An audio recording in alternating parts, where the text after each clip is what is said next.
مشاهدينا الكرام، مرحبا بكم معنا مرة أخرى. مشاهدينا الكرام، نتواجد أمام محكمة ابتدائية بن سليمان في الموضوع الشهير لعدد كبير مغاربة كيتبعوه، موضوع كنزة.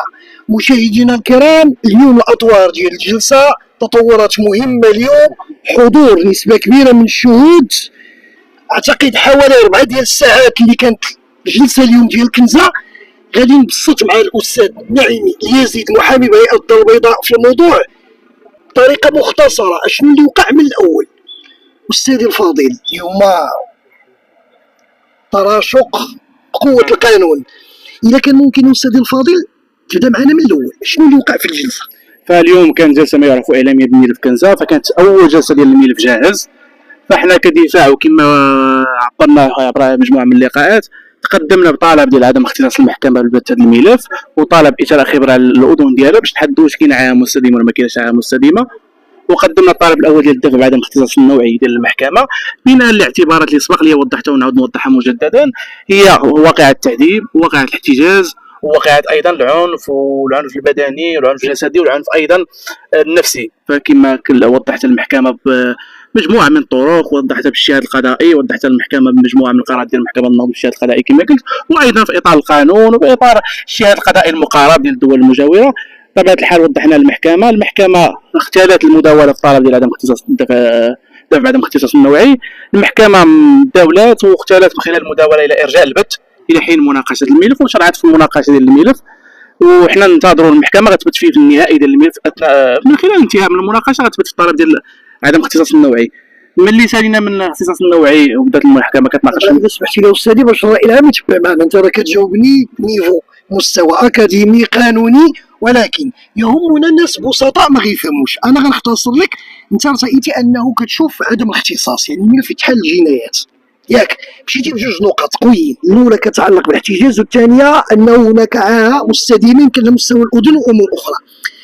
السيد الرئيس خدا القرار دار المداوله انه يقتنع بكلامك وداكشي اللي تقدمتي به وسط المناقشه، يعني واش يشوف واش كاين هادشي ولا لا، هذا هو اللي بغيت تقول لي. بطبيعة الحال خلاص المحكمة ما رفضتش الطلب ديالنا ديال الاختصاص النوعي، بالعكس قالت لك انا غنستمع المتهمين، نستمع الشهود، وديك الساعة نقدر نكون القناعة ديالي واش كاين احتجاج واش كاين تعذيب ولا ما كاينش.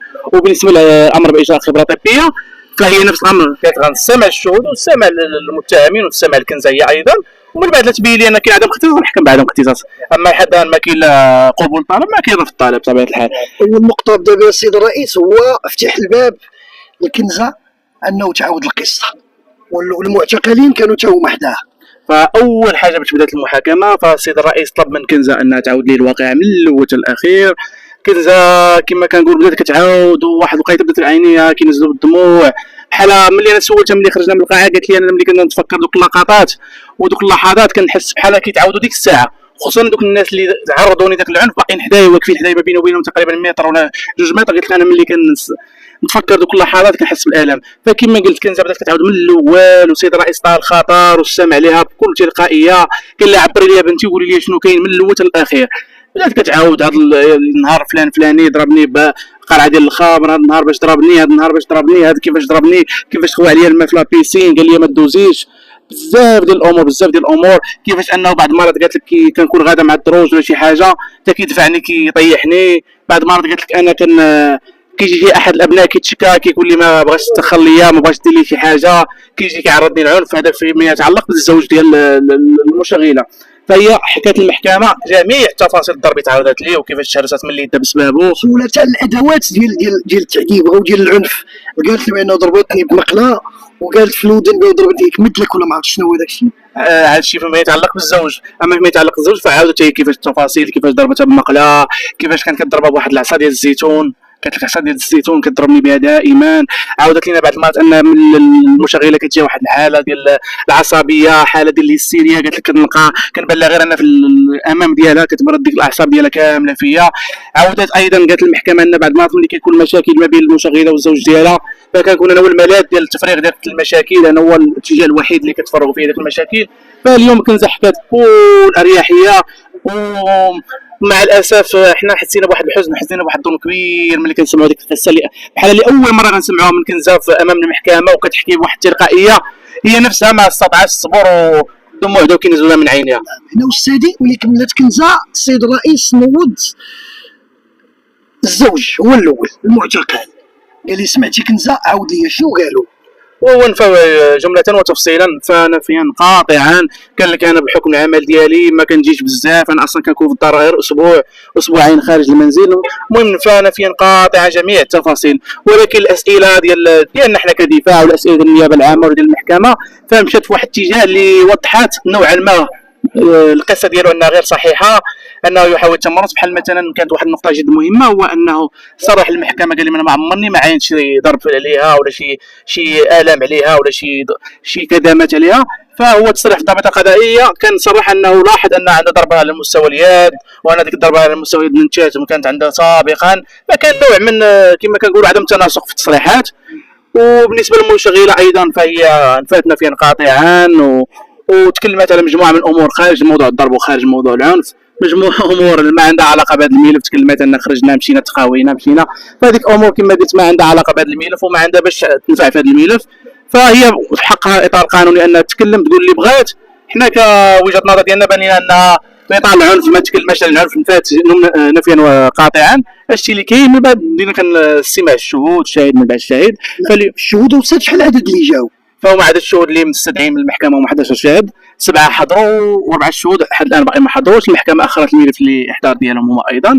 فكانوا 7 الشهود. كانت الشاهده الاولى اللي حسمات النزاع اللي من مراكش، الحاجه اللي لقب عليها بطله القصه، اللي حكات بكل اريحيه، حكات بكل واقعيه، حكات بكل منطقيه، تكلمات بعفويه كبيره، عاودت لنا شي امور ما يحتاجوش نشروا في الراي العام، ولكن عاودت بكل اريحيه.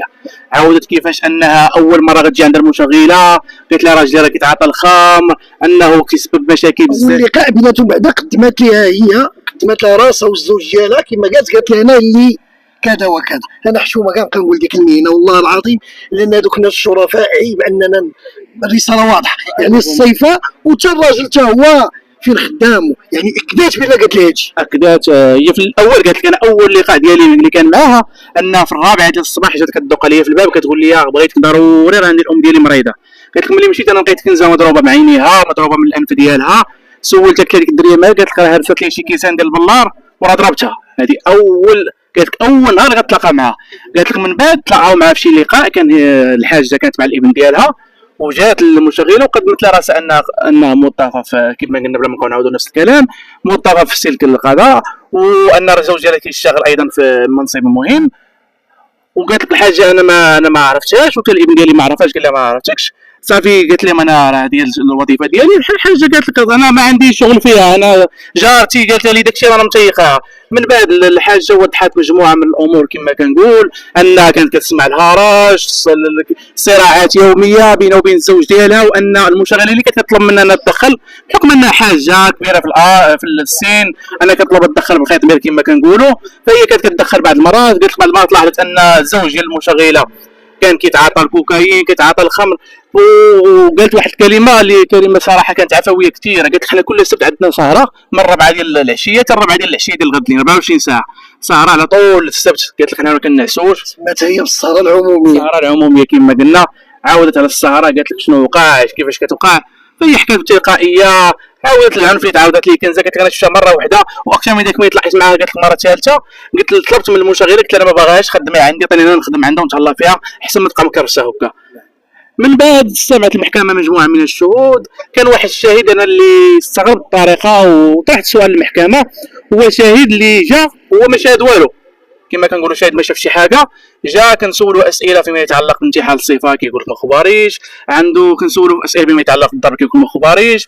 ولكن انا كنسال كيفاش الشاهد مشى للمحكمه وصرح تلقائيا، مشى عند الضابطه القضائيه وقال لهم طواعي انا باغي نصرح وباغي نقدم شهادتي. فين نوع الشهاده ديالك؟ ملي كنتكلموا على الشهاده خاص تكون الشهاده. عينتي الضرب، عينتي شي حاجه، عينتي كنزه شفرات، حنا نمشيو حتى بعيد، كنزه دار شي حاجه عينتي، ولكن انت ما شايف والو. وجاي وكتقول وقدم وقال لك حكا انا كنعرف زوج المشغله منذ 2017. فاحنا ما غنجرحوش في الشهاده ديالو، ولكن الامور كتبقى واضحه والمحكمه ما يخفاش عليها الاشياء. من بعد كانوا شي شهود، هما اغلبيه الشهود اللي جاوا اليوم هما اللي في اقامه ديال المنصوريه، وكما كنعرفوا باش نوضحوا الراي العام فكنزه كان عندها اسبوع باش جات من مراكش، جات المنصوريه.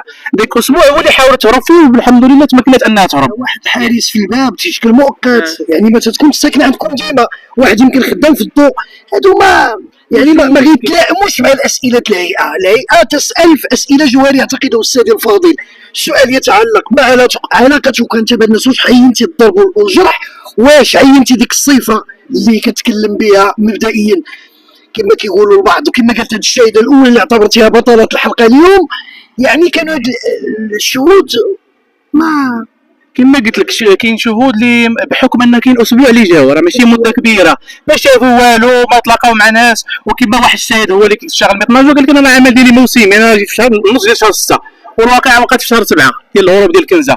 قال لك انا اسبوع اللي كان معايا شفتو مره واحده، يعني ما عنده باش يحسمو.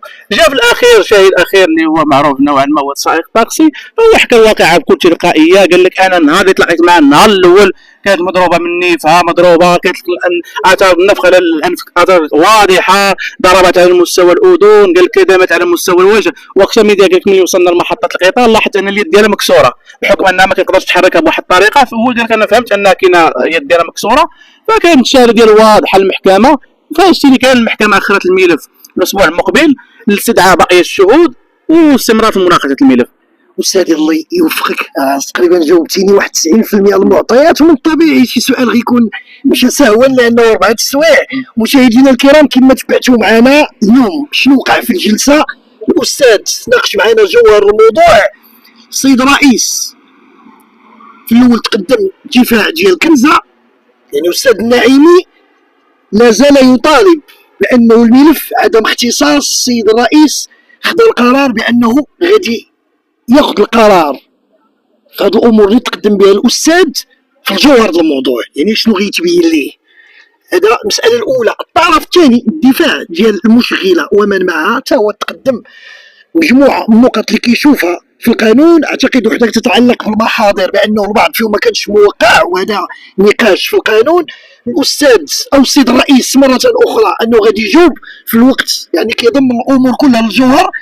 من بعد بدا انه من الطبيعي غيقول المشكله الصوت ديالها متابعين السيد وكيل الملك، غسكلتيها باش متابعين، وتما من بعد غادي يفتح باب ديال النقاش مع كنزه الضحيه. كنزه كانت تروي القصه قصه مؤلمه، كدوي مسكينه وكتبكي، عاودات القصه وسعه الصدر ديال القاضي. واعتقد اننا لا نتزايد على احد، وهذا الكلام كنت قلته في احد الفيديوهات لانه حضرنا لهذه الهيئه لا من تجربه ما يكفي طريقه الرئيس والمستشارين معاه. ولا ننسى ممثله الحق العام استاذه اللي نائبه وكيل الملك اللي كانت عندها اسئله دقيقه في الموضوع. الكل كان ينصت الكنزه وهي كتعاود. من ثم كان من بين يعني السيد الرئيس لما نقول عطى الكنزه الاريحيه انطلاقا من السؤال الاول، تيقول عاودي لي كل ضربه منين وكيفاش وعلاش، فيما يخص اللي كتعلق بالزوج من سال الامور ديال الزوج مشى للزوجه نفس السؤال، عاودي لي فين ضرباتك وكيفاش وعلاش، وبدات الاسئله. من بعد السيد الرئيس من الطبيعي جدا انه غادي يعيط للشهود. كما قال الاستاذ النعيمي بطلة الحلقه اليوم هي الحاجه من مراكش، يعني كانت معطيات وهاد الجراء. هاد الشاهده ماشي شاهده عاديه، انه كاين الجوار فيلا على فيلا، العلاقه ديالها باش تعرفت عليها، الطريقه باش عطات الصفه ديالها في العام في الخدمه ديالها المشغله ومن مع الزوج ديالها. من بعد ملي دقات عليها في 2 الليل من اجل الدواء، ومن بعد ملي خرجت لقات ما بغاتش على الدواء، كتشوف العلامات ديال الضرب على كنزه الخادمه. وكذلك تكلمات على كل سبت قالت كيكون عندنا واحد اليوم شبه اسود من طرف الزوج نظرا للسكر وامور اخرى، امور واضحه. مشاهدينا الكرام شاهده قدرات تبين العداله مجموعه من المعطيات. من الطبيعي السيد الرئيس غادي يعيط لشهود اخرين، ولا ننسى ما هو انساني في الملف. معظم الشهود اللي دازوا السيد الرئيس في الجلسه الفريطه كان حكم عليهم بغرامه ماليه 2000 درهم. اليوم السيد الرئيس كيتقدموا قدامه وكيسحب هذيك باسم جلاله الملكه حكم، كيسحب هذاك المبلغ اللي كيديو الشهاده ديالو. السيد الرئيس اعتقد كما قال الاستاذ نعيمي 7 ديال الشهود اللي تناولوا الملف الان نادى او امر بانه يحضروا. اعتقد شحال واحد اللي يحضروا مازال 4 الشهود اللي باقيين ما حضروش غيحضروا شي سنه مقبله ان شاء الله. 4 ديال الشهود من موراها من الطبيعي جدا غيكون القناعه ديالو في جوهر الموضوع، غادي يدخل لباب المرافعات، مرافعات المطالبين بالحق المدني والسد النعيمي، كذلك الدفاع ديال المشكله ومن معه الزوج ديالها، وكذلك ممثلة الحق العام لا ننسى السيدة وكيلة الملك نائبا لي بالملف التي تتابع بدقة وعن كتب، وكان لها دور كبير في الجلسة أن أسئلة جوهرية في الموضوع كتطرحهم على جميع الأطراف، سواء لا كنزة لا المشغلة لا الزوج ديالها، وكذلك على الشهود. مشاهدينا الكرام، نحن نتتبع الملف وسوف نوافيكم دائما بالجديد حول معطيات ومستجدات ملف كنزة. الخلاصة في الموضوع الحنكة ديال الهيئة، سعة الصدر، تتبع، الرقابة بالنيابة العامة. تحية للسيدة النائبة اللي تي متتبعة بدقة. والبطولة ديال هذه الحلقة ديال اليوم هي المراكشية اللي كشفت المستور في القضية. هادشي اللي كاين أستاذ. هادشي اللي كاين. مشاهدينا الكرام تفضلوا أستاذ. قلت هادشي اللي كاين، ونتمنوا إن شاء الله جلسة مقبلة يحضروا كافة الشهود. مشاهدينا الكرام، تعليق المواطن، شكرا لكم.